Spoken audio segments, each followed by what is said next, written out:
Illegal dumping of rubbish is becoming a real issue, especially for peri-urban councils, where people can often dump rubbish illegally in back roads and quiet locations.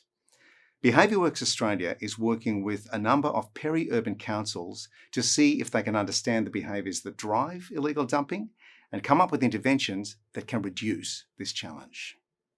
Illegal dumping is complex. It's made up of a lot of different actors and a lot of different behaviours. So when you first hear of illegal dumping, you might picture a big pile of rubbish on the side of the road, but it can also look like a couch neatly put on the curb in front of a house with a "free to a good home" sign, which is not something we might instinctively think of as illegal dumping, but when there isn't a booked collection for that item, that is, illegal dumping. Illegal dumping is a huge challenge, partly because of the items that can be disposed of, so it can introduce pollutants and chemicals into the environment, but also it's just unsafe and unattractive. And at the same time, it presents a huge cost to councils and to ratepayers as well. But at the same time, there's this tension because we have a thriving curbside economy in Australia. A lot of us have gotten treasured items off the side of the road that have been left out by other residents. And so, there's this tension between the significant impacts of illegal dumping, but also some of the benefits that it provides to community and residents.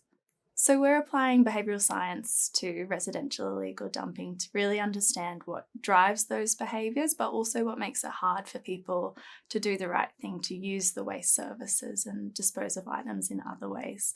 So we're doing the research over 2 years, and as part of that, we're looking at some quick wins that council can implement to start tackling that problem, while also sort of looking at longer term solutions that really get to the heart of the challenge. And at the same time, also looking at systems mapping, because illegal dumping occurs in a complex system and it kind of takes place, it's driven by individual behaviour, but it takes place publicly in our streets and in our communities. So looking to really understand, the contextual factors and within that system.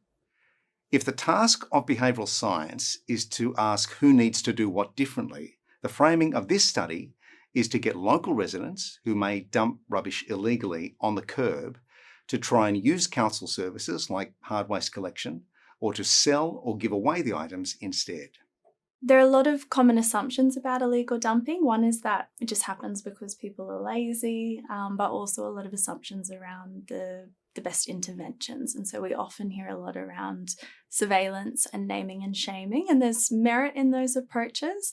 But it's really important to understand that, behaviour is driven by intent, but also by the context within which it occurs. And particularly for illegal dumping, someone else might get my item, or I probably won't get caught. It's really easy to justify. And so what we commonly see with illegal dumping is there's that sort of, that first starter item, but also that piles grow, and that presents a huge challenge to councils. So we've looked at 28 different interventions, and a few of those include, one is around communications, messaging around it costs more than you think. Another that we've looked at, particularly to target some of the social norms around illegal dumping, is the role of tape, to send a really clear message that the right thing has been done in this case, but at the same time having enforcement tape that really clearly sends a message that if a pile has been illegally dumped, that it's the wrong thing.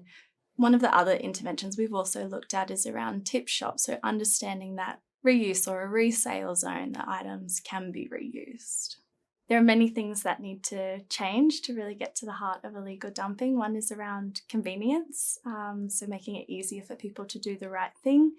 Also looking at social norms, how can we address and manage the visual impacts of illegal dumping and the message that sends, and also looking at the community benefits and understanding that we do have this thriving curbside economy and people want to see items getting reused, and illegal dumping is not the best solution to that. So what are some of the other alternatives?